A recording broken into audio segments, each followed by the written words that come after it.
మరి భగవద్గీత ఎలా అవతరించింది అని తెలుసుకున్నాము కదా. ఇప్పుడు గీతా ధ్యానంతో మనం మన భగవద్గీతను మొదలు పెట్టుకుందాము. ఓం నమో భగవతే వాసుదేవాయ. గీతా ధ్యానం.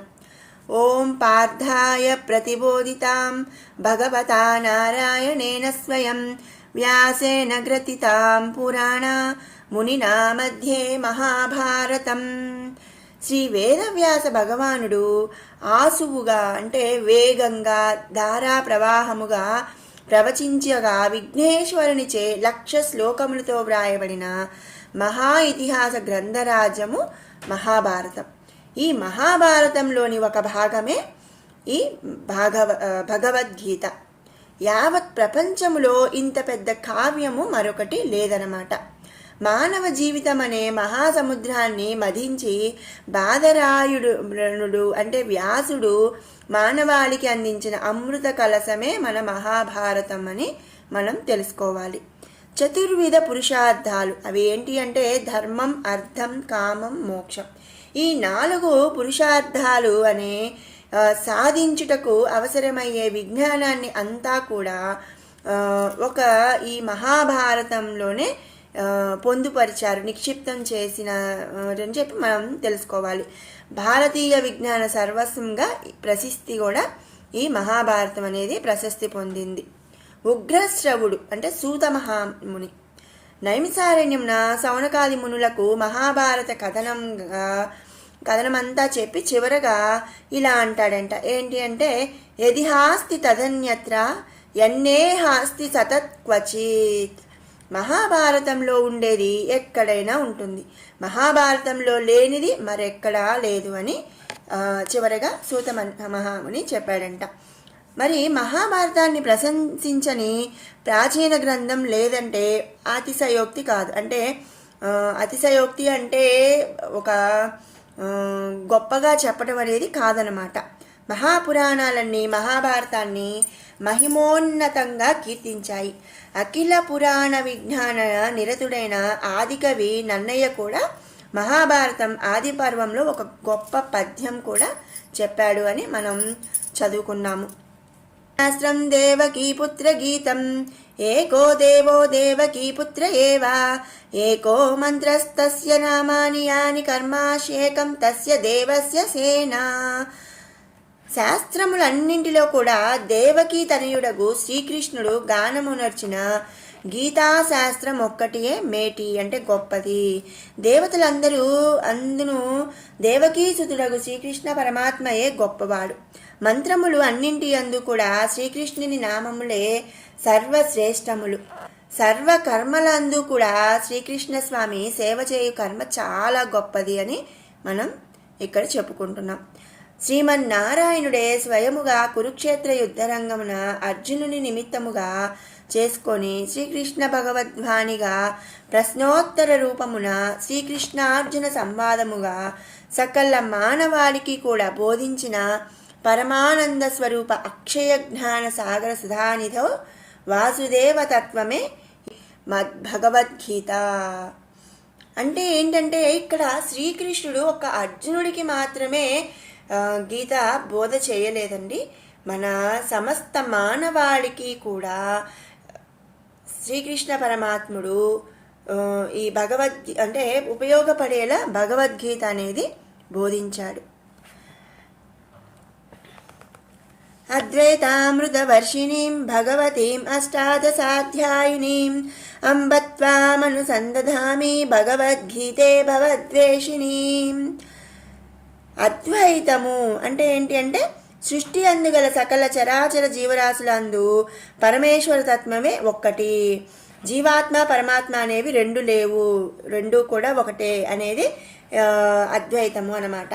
అదే ఆ అద్వైతము అనే జ్ఞానామృతమును వర్షించుచు 18 యోగములతో విలసిల్లుచు జన్మ సంసార బంధముల నుండి విముక్తి కలిగించినట్టి అమ్మ అంటే ఈశ్వరి సరస్వతి ఈ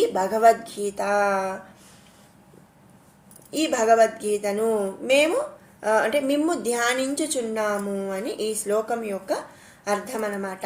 మరి గీత అంటే ఈ భగవద్గీత ఏంటి అంటే మన సంసార బంధనములు సంసార బంధముల నుండి మనకి విముక్తి కలిగించి మోక్షమును ప్రసాదించే ఒక అమ్మ తల్లి వంటిది ఈ భగవద్గీత అన్నమాట. అందుకనే ఆ తల్లికి ముందు మనం మరి గీతా ధ్యానంగా మనం ధ్యానం చేస్తున్నాము అని ఇక్కడ మనం తెలుసుకోవాలి.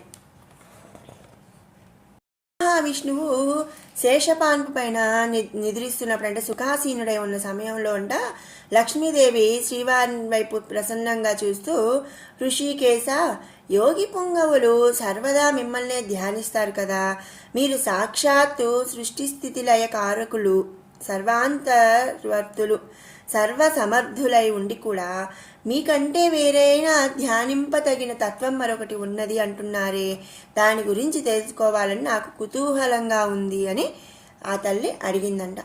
నాకు ఆ తత్వం గురించి వివరించి చెప్పండి అని లక్ష్మీదేవి శ్రీహరిని కోరినప్పుడు శ్రీ మహావిష్ణువు లక్ష్మీదేవికి ఇలా ఉపదేశించారని చెప్తున్నారు. ఆత్మ అనేది అద్వైతాలకు భావ అభావాలకు అతీతం. ఆత్మకి ఆది అంతం కూడా లేదు, అంటే దానికి మొదలు చివర అనేది ఏది కూడా లేదనమాట. శుద్ధ జ్ఞానంతో లభించే పరమానంద స్వరూపం కావటం వల్ల అది ఏకమాత్రం, అంటే ఆత్మ అనేది ఒక్కటే, ఇంకొకటి లేదు. భిన్న రూపాలు ధరించి భిన్నముగా కనబడుతూ భ్రమింపచేస్తూ ఉంటుంది అని అదే సుందరమైన ఈశ్వరీయ స్వరూపం అని మహావిష్ణువు లక్ష్మీదేవితో చెప్పారంట. భగవద్గీతలో ప్రతిపాదించబడిన ఏకత్వమే అందరూ మనం కూడా తెలుసుకోవాలి అని లక్ష్మీదేవికి చెప్పగా విష్ణుమూర్తి పలుకులు విని లక్ష్మీదేవి మళ్ళీ ఈ విధంగా ప్రశ్నించింది. ఏంటి అంటే, స్వామి, మీ యొక్క రూపమే స్వయంగా పరమానందదాయకం కదా, మనసుకు వాక్కుకు అందకుండా ఆ స్వరూపం దూరంగా ఉంటున్నది కదా, ఇట్టి స్థితిలో గీత దానిని అంటే ఆ తత్వాన్ని ఏ విధంగా బోధించగలదు అని ఒక ప్రశ్న అడిగింది. ఈ సందేహాన్ని మీరు నాకు చెప్పాలి అని చెప్పి ప్రార్థించిందంట లక్ష్మీదేవి. అంతటా శ్రీహరి, సుందరి విను, నేను భగవద్గీతలో నా స్థితిని వివరించాను. భగవద్గీత 18 అధ్యాయాల వాంగ్మయాన్నంతటిని ఈశ్వరీయముగా గ్రహించు అని చెప్పారంట. మరి ఇందులో మొదటి 5 అధ్యాయాలు మనం చెప్పుకున్నాం కదా, భగవద్గీత మొత్తం 18 అధ్యాయాలు.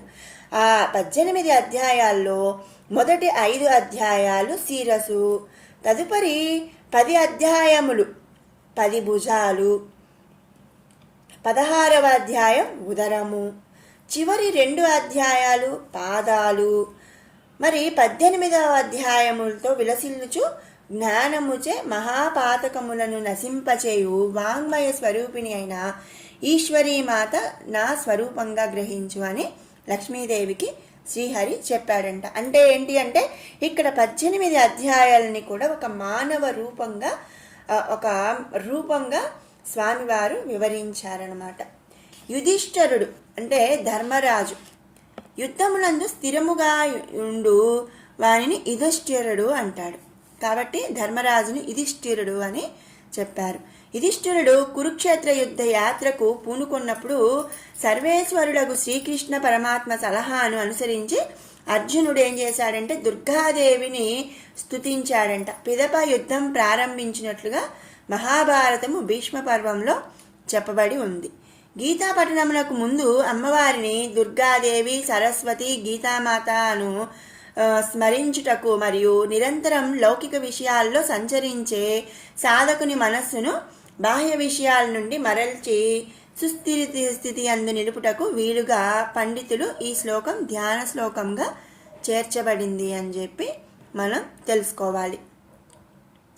కాబట్టి శ్రీకృష్ణ పరమాత్మ తాను అవతారము చాలించి వైకుంఠమునకు వెడలిపోవు సమయాన గీతారూపమగు వాంగ్మయమూర్తి జగన్మాతను తన ప్రతినిధిగా లోకానికి చూపించారు అని మనకిక్కడ చెప్తున్నారు. అంటే గీతామాత సాక్షాత్ శ్రీకృష్ణ స్వరూపులే అని మనం తెలుసుకోవాలి. మరి విన్నారు కదండి గీతా ధ్యానం. అలాగే శ్రీ మహావిష్ణువే స్వయంగా చెప్పిన గీతామాత యొక్క విశిష్టత తర్వాత వీడియోలో మనం భగవద్గీత మొదటి అధ్యాయం ప్రారంభించుకుందాము. మీకు ఈ వీడియో నచ్చినట్టయితే లైక్ చేయండి, షేర్ చేయండి. అలాగే మరిన్ని అప్డేట్స్ కోసం మన ఛానల్ని సబ్స్క్రైబ్ చేసుకోండి. Thanks for watching.